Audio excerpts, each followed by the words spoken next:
All right, can you give us your name? John Osborne. And what is your ministry? So I'm an ordained minister at Woodland Community Church. I'm a deacon, and I serve also in worship arts in the band. I lead two men's life groups. I serve as the young adult life group leader on Sunday mornings, and I used to be an Army chaplain. But I still do a little bit of help in veteran stuff with some former frequent flyers. Awesome. How do you personally define leadership? So leadership is something that I thought I knew what a leader was until I was in the military.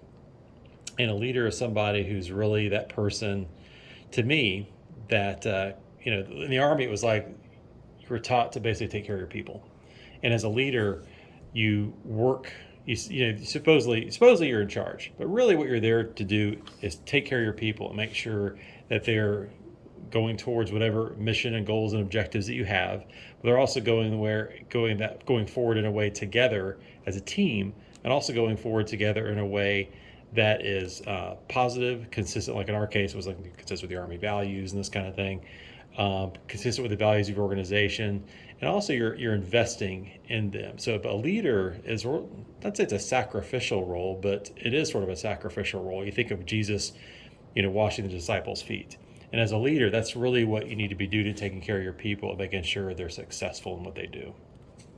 Great. That was a long answer to a short question. It's all right. It helps me get enough to write down with.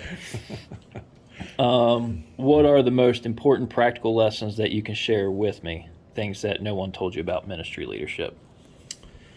So in ministry leadership, when I first got into ministry leadership, I had a long sabbatical between serving in youth ministry when I was like 19, 20 years old for a short time, and then fast forward all of a sudden being an Army chaplain.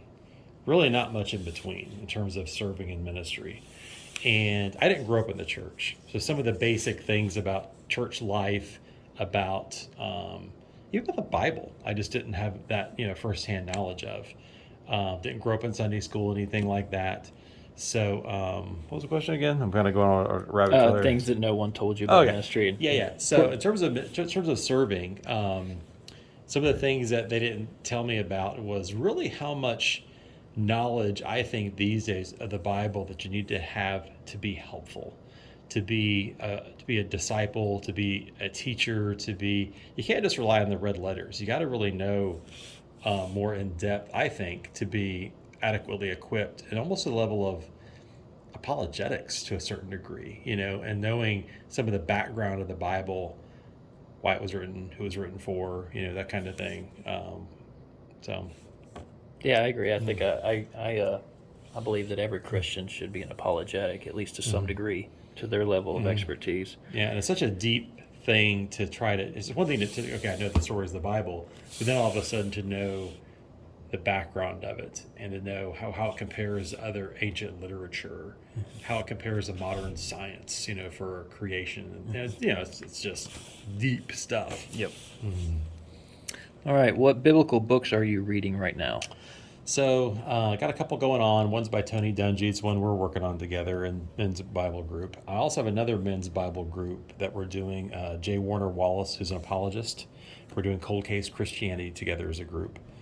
In terms of my young adult group at 9:30 on Sundays, actually it's not really a book, it's a study. It's a study on prayer, and it's about 8 sessions on how to have a deeper prayer life kind of thing.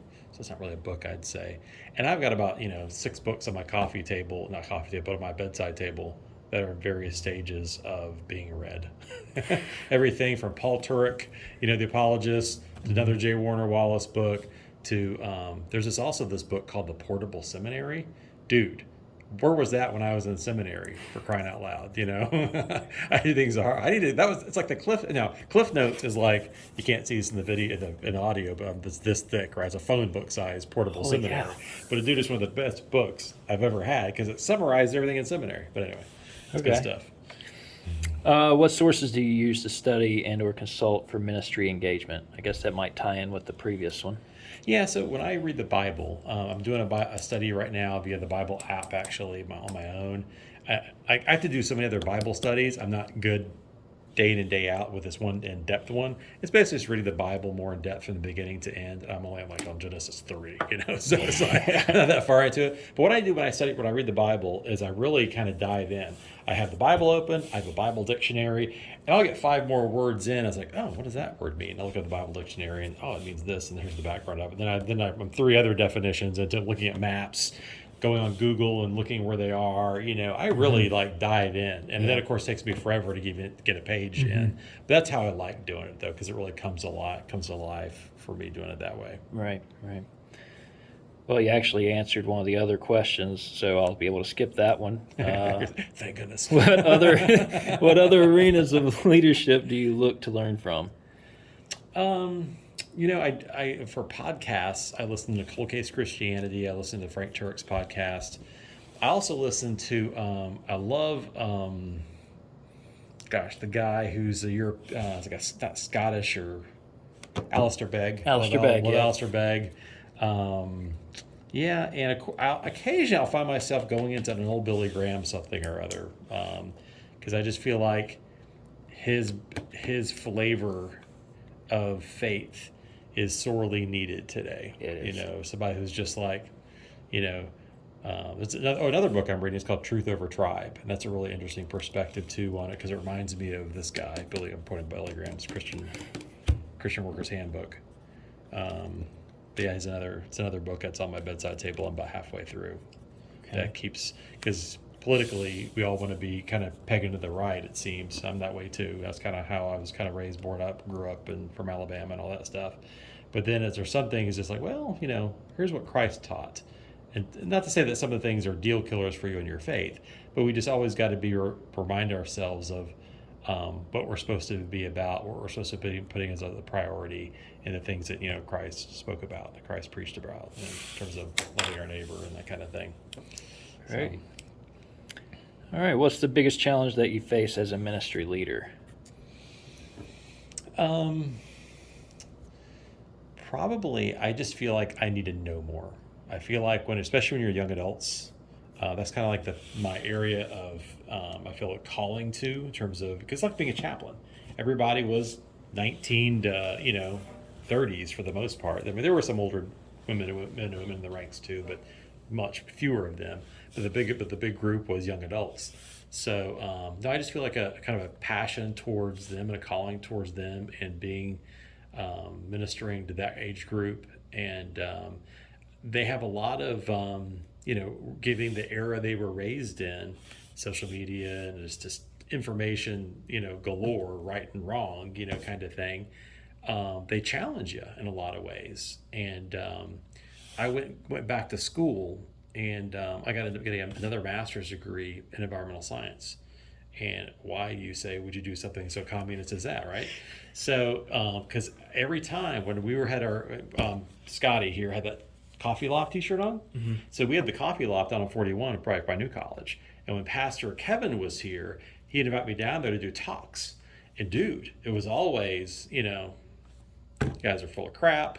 We already know that, there's this Darwin guy, this sort of stuff. Yeah. And there for a while, I didn't have that much good response for him. But then I was like, you know what? I'm going to just dive in, and I went and studied and got this other degree.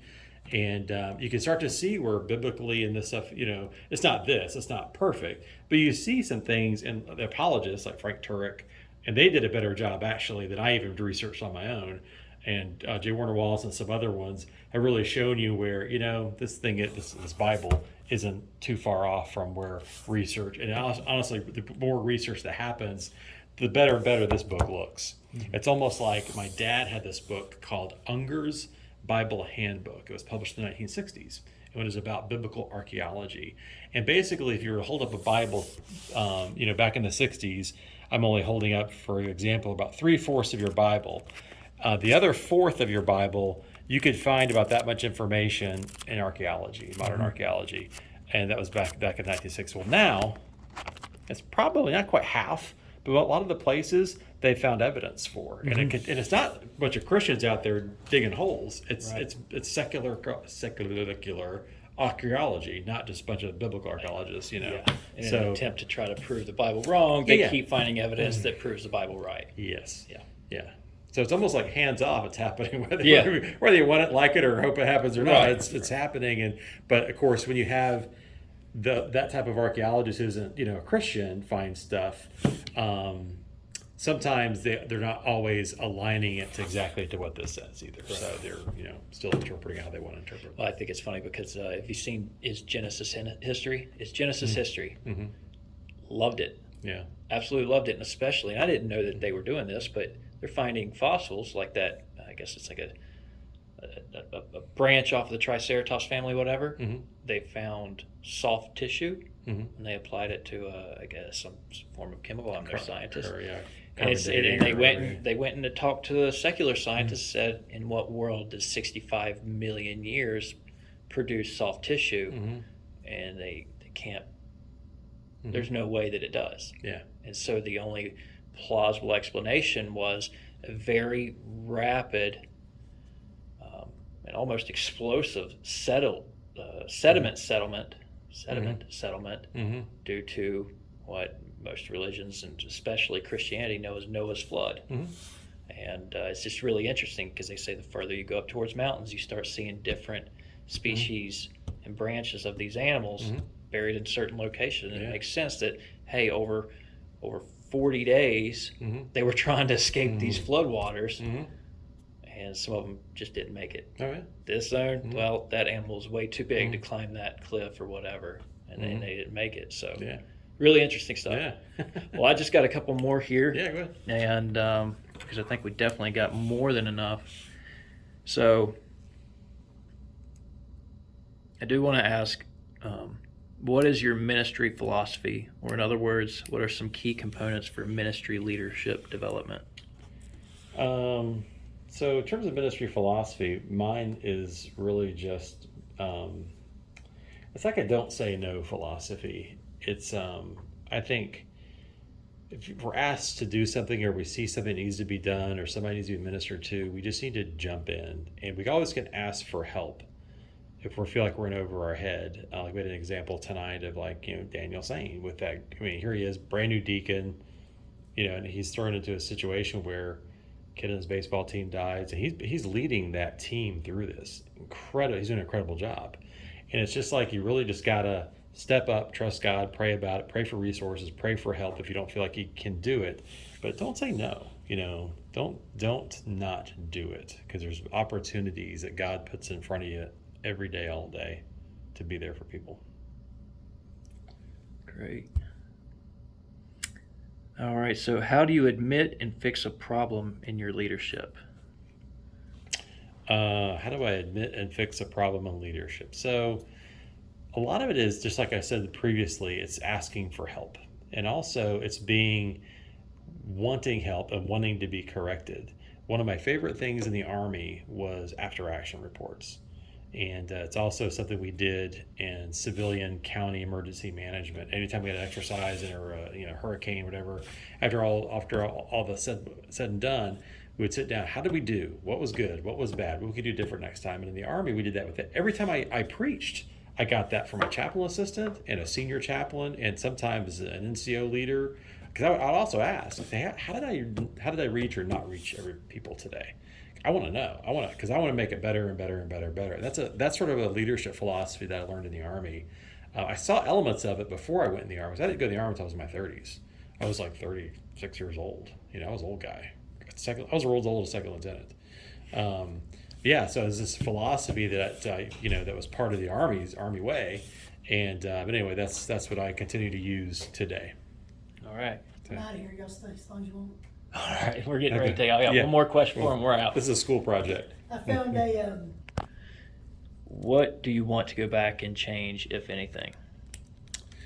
If I could go back and change something, I wouldn't change anything. Everything I think worked out how it was supposed to. It's up to me. Would I have liked to stay as a chaplain longer? Yeah, but I would have been for sure, I'd war orders to Afghanistan, but at the timing of the training never worked out for me to deploy with my unit, and they ended up going to Iraq. I would love to have stayed in longer because I just felt called to that ministry. But they downsized the military, and I got to sit to inactive status and whatever. But you see why God does some things sometimes, because He set me up for more stuff, as a layperson minister, and it's been, it's been awesome.